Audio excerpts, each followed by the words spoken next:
মা, খুব জানতে ইচ্ছে করে। আচ্ছা, সেই রাত্রে যারা ওখানে ছিল তারা এখন কি করছে?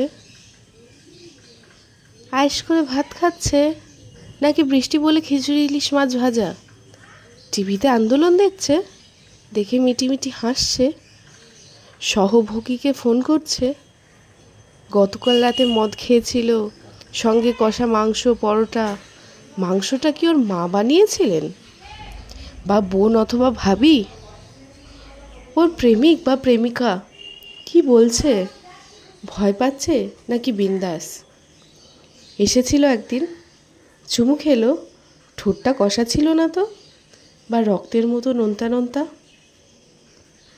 আচ্ছা, সেই রাতে ওখানে যারা ছিল ওদের বাবা মা দুজনে কেমন আছেন? তারা কি গর্বিত, চিন্তিত? তারা কি বাজার যাচ্ছেন, চিকেন মাটন মাছ দর করছেন, ছেলের মাথায় হাত বোলাচ্ছেন? মা, বাছার মুখটা শুকিয়ে গেছে বলে? নাকি বলছেন, চিন্তা করিস না বাবা, ওপরওয়ালা আছে? আচ্ছা, সেই রাতে ওখানে যারা ছিল ওদের মায়ের পায়ের পাতা দেখতে পাচ্ছে, বা বোনের চোখ, ঠোঁট, মাসির পিঠ, ভাবির গলা? মোবাইলের গ্যালারিতে প্রেমিকার এক চিলতে বুক বা পেট? খুব জানতে ইচ্ছে করছে।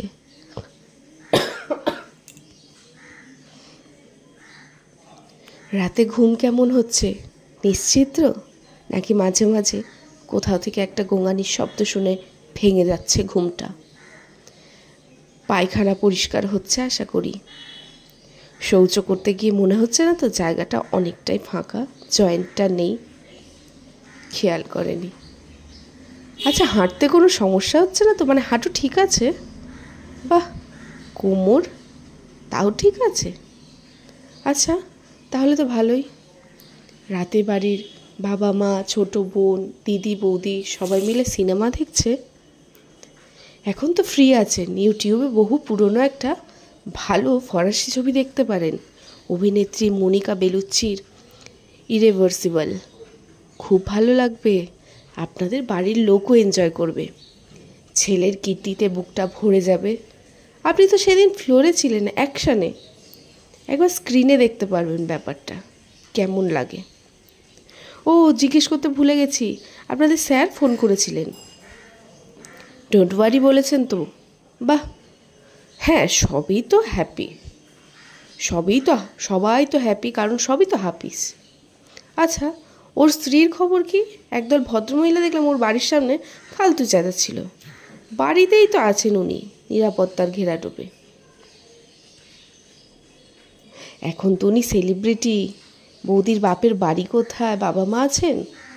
সত্যি বহু জন্মের তপস্যায় এমন জামাই পাওয়া যায়, আর তেমন কামাই। মেয়ে জামাইয়ের পাশে আছে নিশ্চয়।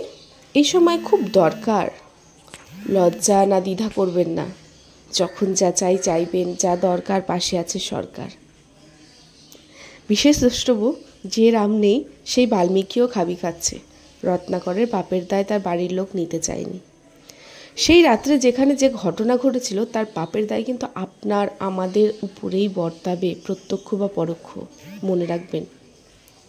লেখক হচ্ছেন বাল্মীকি চ্যাটার্জি, কণ্ঠে আমি চুমকি দত্ত। কেমন লাগলো অবশ্যই কিন্তু জানাবেন কমেন্টে। ধন্যবাদ। যতদিন না আমরা কিন্তু জাস্টিস পাচ্ছি ততদিন কিন্তু আমরা আমাদের আন্দোলন এইভাবেই চালিয়ে যাব। দেখি প্রশাসনও কতদিন পর্যন্ত এটাকে রুখে থাকতে পারে। আর আমরাও আমাদের কিন্তু অবিরত আন্দোলন চালিয়ে যাচ্ছি এবং যাব ঠিক এভাবেই। সবাই সাথে আসো বন্ধুরা।